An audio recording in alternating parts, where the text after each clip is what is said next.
Hello, boys and girls. I'm ready to read you another story today. This is a great little story. It's called Not Norman, and it's a goldfish story.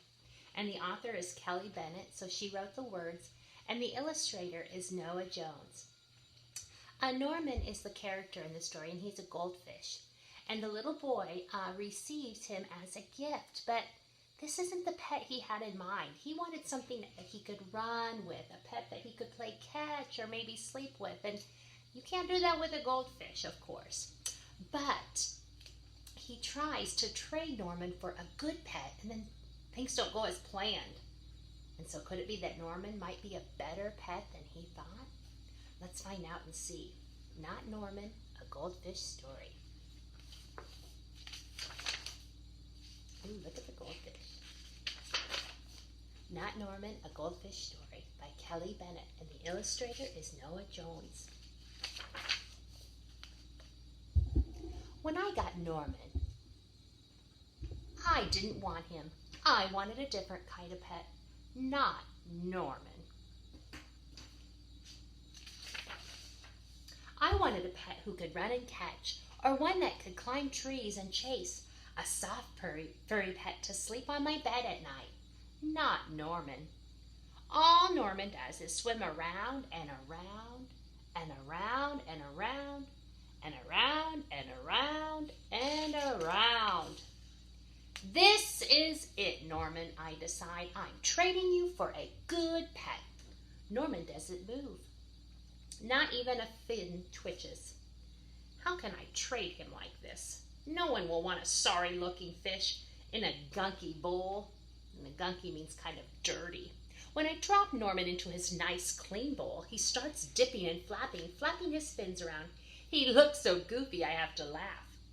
Well, don't think just because you made me laugh I'm going to keep you, I tell him. Tomorrow you're out of here.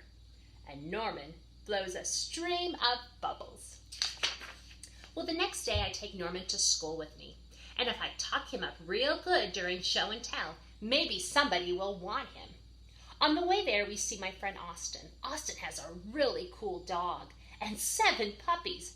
Want to swap one of your pups for Norman, I ask? Who's Norman, asks Austin. He's my goldfish, I say. Well, by the time I rescue Norman, half his water is gone. And look who's getting into Norman's water. Oh, dear. Well, I'm sorry, I tell Norman when we get to school. I'm really sorry. He just stares at me all googly-eyed. Finally, it's my turn for show and tell. And just as I start to talk about goldfish, Emily shouts, "Jenny's gone! Who let my snake loose?" And he was just getting ready, and he had a little sign up there, and it says, "Norman, one amazing fish." Does anyone hear of the story how I got Norman? Does anyone even ask to hold his bowl? No. They're all jumping and chasing the snake. Not Norman. He's looking right at me. Thanks for listening, I tell him. That afternoon, we go to music class, and as soon as it's over, I'm taking Norman back to the pet store. I take out my tuba, and I begin to play. I glance over at Norman. He's swaying back and forth. He mouths. "Look, Norman, singing," I say. "Pay attention," snaps Maestro, "and try to play the proper notes."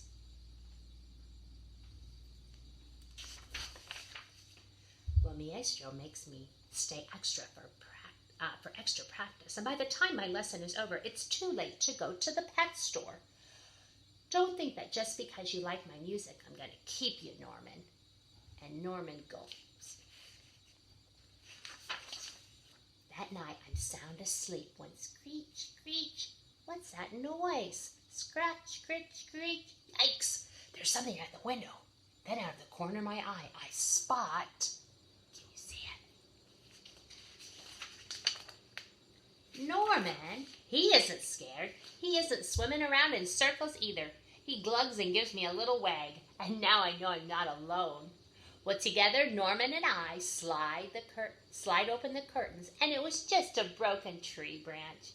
Thanks for watching out for me, Norman.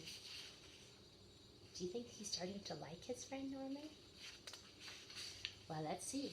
On Saturday, I take Norman to the pet store, just like I said I would.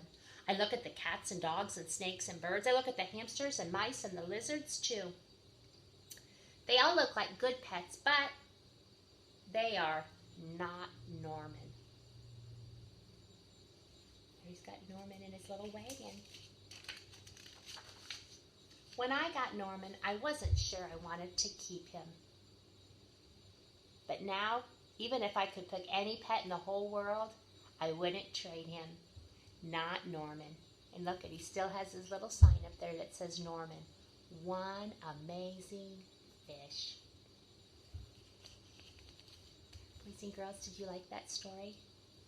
I liked it as well, too. It reminds me that sometimes things that we get, we think, oh, I do not want that. I do not like that. But then when we start to learn about those things and we start to give them some, be patient and find out more about them, maybe it's an animal or maybe it's a person, we start understanding them better and we start liking them and wanting to be with them and doing things. So I want you to think of that today. Is there something that maybe you received or maybe somebody that wanted to play with you and you thought, I do not want to play with them, or I do not want this. But then after time you decided, you know what? I think I do like them, or I do want to keep that. I hope you think of that today. Maybe share that with someone you love. And then the next time I send you a video, whether it be tomorrow or later today, I'm going to have a little craft. And it's actually a food craft, boys and girls. And it has goldfish in it to go along with our goldfish story. So stay tuned for that. I think you'll like it. And maybe it's something you can make at home too. Have a good day. I love you. I miss you. And I will see you soon.